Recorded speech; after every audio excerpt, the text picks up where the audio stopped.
Hello guys! Ito pong muli si Nanette ng Net Cooking. Dito pa rin tayo sa ating OC Sarap channel. So today tayo po ay mag-share ng isa na namang recipe na siguradong magugustuhan nyo.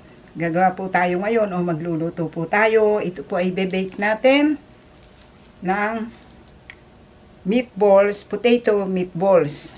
Okay, huwag na natin pagtagalin at ito po mga kailangan natin.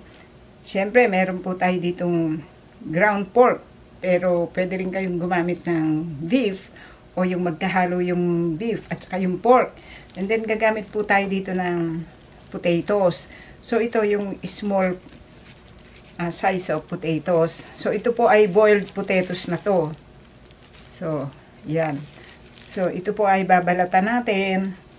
Then meron po tayo dito na minced garlic, onion, carrot, at meron tayo ditong ground black pepper, salt, at para naman po doon sa ating gagawing sauce, meron tayo ditong tomato ketchup, then itong Worcestershire sauce, meron din tayo dito yung sugar, at syempre kailangan po natin dito ng water at cooking oil, at gagamit din po tayo dito ng breadcrumbs, grated cheese, then milk. Okay, so ito po ay lulutuin muna natin itong ground pork. Pwede rin yung ganito lang, pagsasama-samahin natin. Kaya lang ako, lulutuin ko muna po itong ground pork. Okay, umpisa na po natin. Then ngayon, iluluto natin itong ating ground pork. Gigisahin natin. So, naglagay po tayo dito sa ating cooking pan ng 1 tablespoon of cooking oil. Then, dito isusutin natin itong garlic.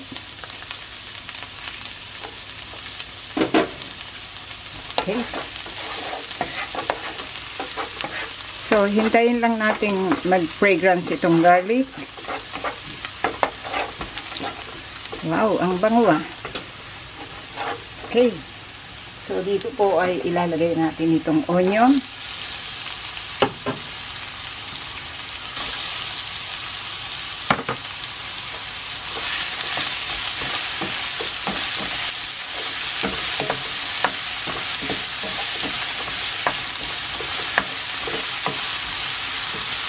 Okay.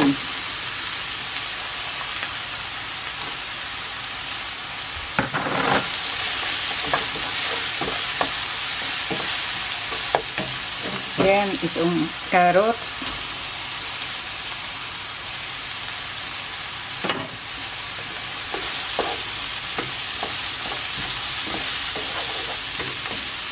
So, medyo hintayin lang natin yung carrot na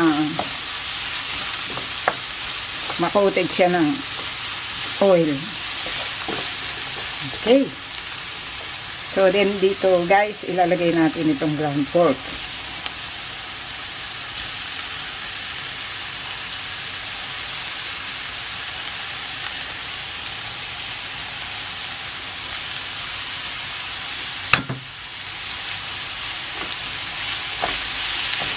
Okay, lulutuin natin ito.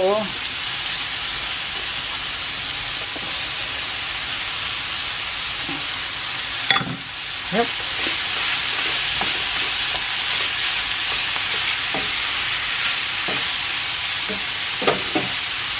Then, salt and pepper.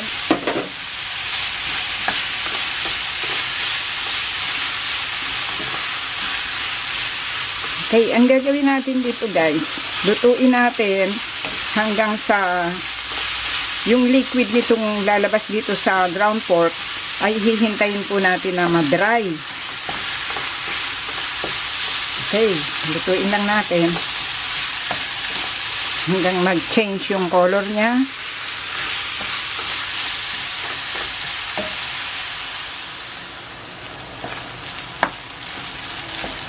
Okay, then ngayon guys,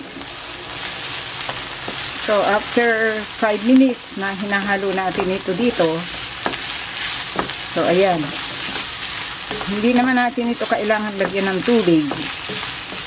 Okay na itong ganito. So, nadadry na yung liquid niya. So, okay na ito. So, ang gagawin natin, i-turn off na natin yung heat. Then, hintayin muna natin ito na lumamig o mag-cool down. Okay. Okay guys, then ngayon habang hinihintay natin mag-cool down yung ating niluto na ground pork. So, gagawa muna tayo ng sauce. So, dito sa ating cooking pan, naglagay po tayo ng cooking oil. Then, ito, lalagyan din natin ng olive oil. Okay.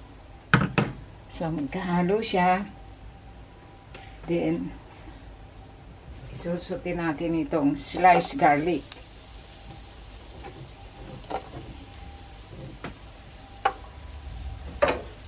Okay, haluin natin guys. So, ingatan lang natin kasi baka siya masunog. Basta't na fragrance lang siya, okay na. Yan. Naamoy na natin yung aroma ng garlic.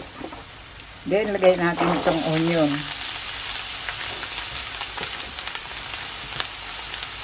Sa onion. Okay. So, medyo lutuin natin ng konti yung onion.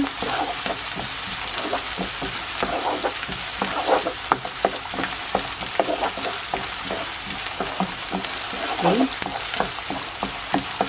So, medyo pag nag-translucent siya, yan, pwede na. So, ngayon, meron tayo dito yung sliced mushroom. So, ito yung nasa lata. So, hindi ko po ito na i-mention kanina. Optional lang. Kung meron kayo. Okay.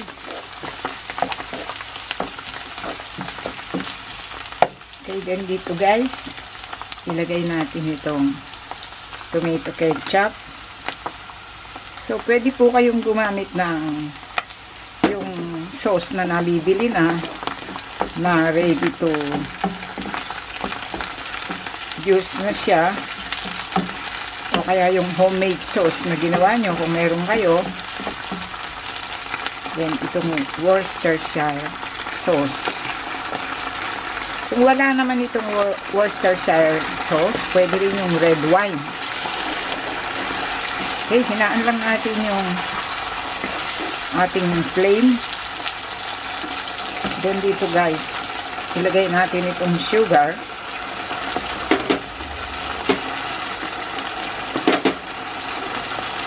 Salt and pepper.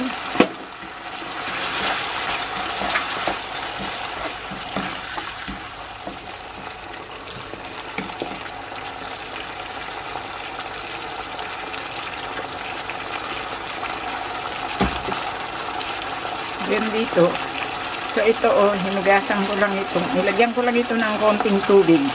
Itong tinanggalingan natin ng ketchup. Okay. So, hayaan nating makuluan pa siya, maluto pa siya ng for about mga 1 to 2 minutes ito. Hayaan natin siyang ganyan.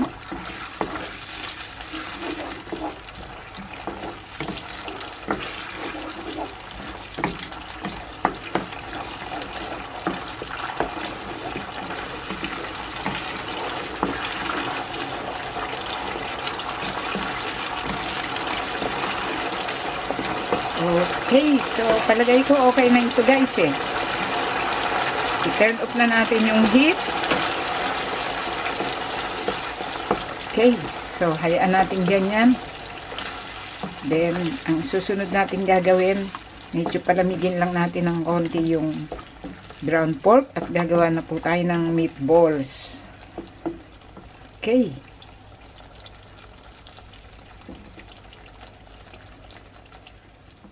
Okay guys, then ngayon, ang ginawa natin, itong mga potatoes, inalisan lang natin ng balat. Ayan, oh. Binalatan natin. So, ang pinili natin, guys, ay yung pinakamaliit na size. Okay.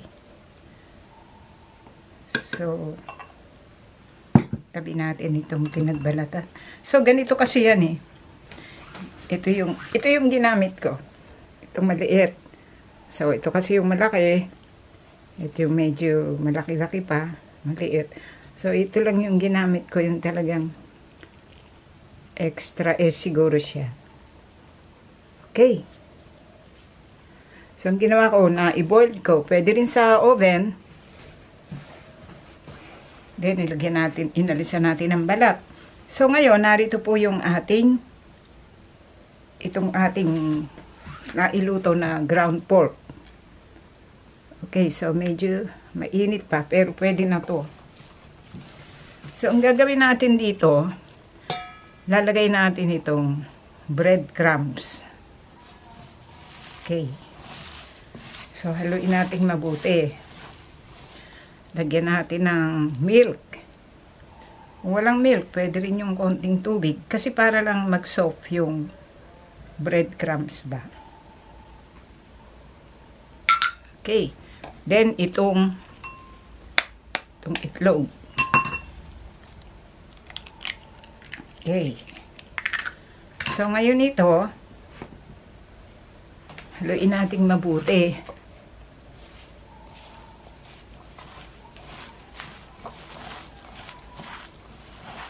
Kailangan mag-combine ito lahat.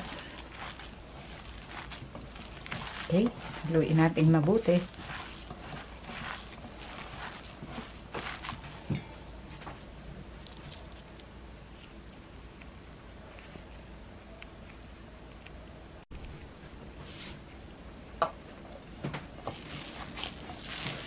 Okay. So, dito guys, lagyan natin ng konting cheese. So, ito gagamitin natin sa pagbe-bake.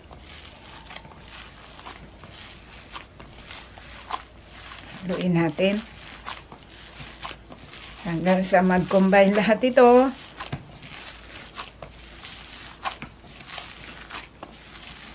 Okay. So, ngayon guys, ito kasi pork ang ginamit ko. Ground pork. Kung ang gagamitin nyo ay ground beef, pwede nyong idiretso na lang yung, kahit hindi nyo na lutuin yung pork o yung meat, yung ground beef sa umpisa. Okay. So, ang gagawin natin dito, gagawa tayo na ng meatballs. Okay. Then here, itong boiled potatoes, ipapaloob ko lang dito guys. Yan.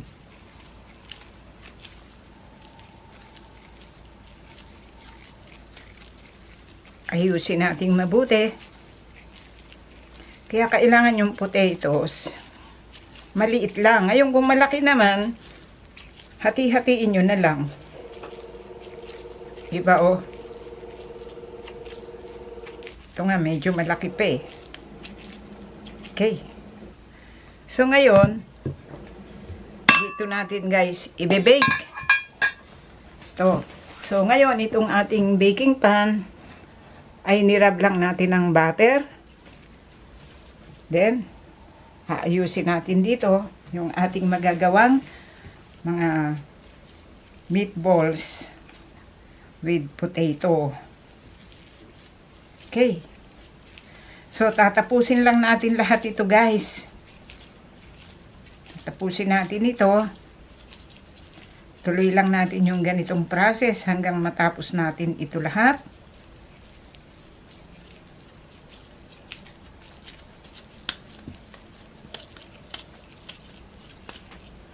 Okay. So, tatapusin lang natin.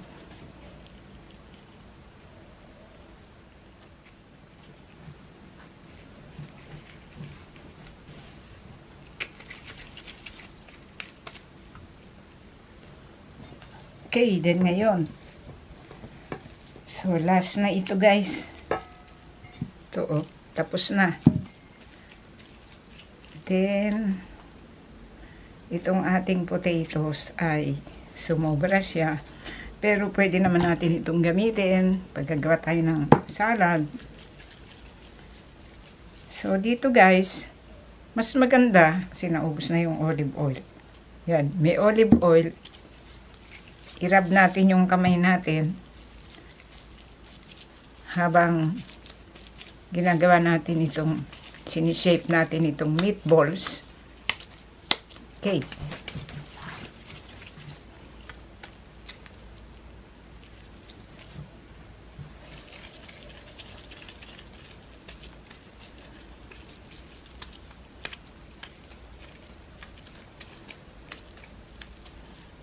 Okay. So, ayan. Kagawa tayo ng 2, 4, 6, 8, 10, 12. So, this is 380 grams of ground pork. Then, guys, ngayon dito, ilalagay natin ngayon dito itong ginawa nating sauce. Buhos natin.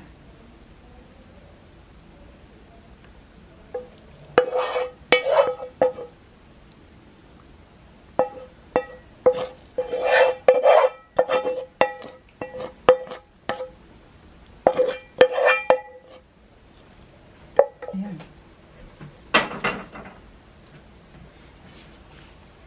Then here, gagawin natin dito guys.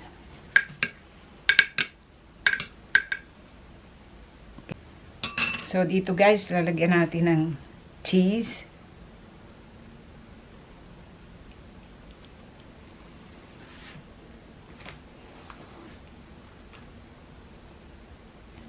Then, bibake na po natin. Maghihintay na lang tayo for about nasa 1 hour. Mga 1 oras. Okay.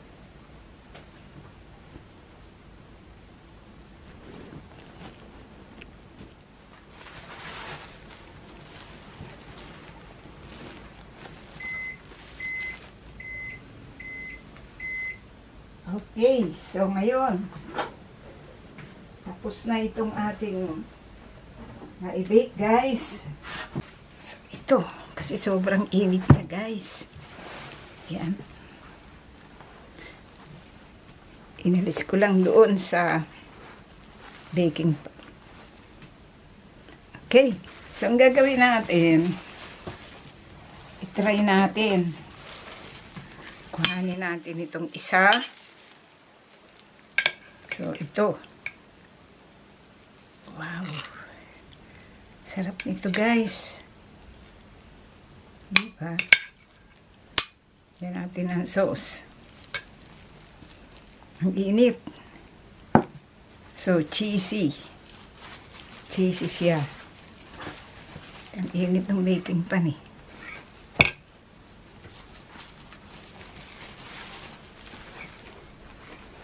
So, dito guys, titingnan natin yung loob. Okay.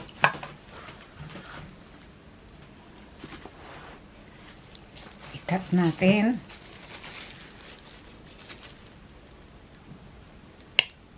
Oh, diba? Wow. Okay guys, then ngayon, ito po kinalabasan sa pagkakaluto natin o pagkakagawa po natin dito sa ating meatballs with potatoes or meatballs potatoes. Okay, sana po nagustuhan nyo ang pagkakagawa po natin dito o pagkakabake natin. Marami pong salamat. Ito pong muli si Nanette ng Net Cooking. Dito pa rin tayo sa ating Oishi Sarap channel. Thank you po. Bye.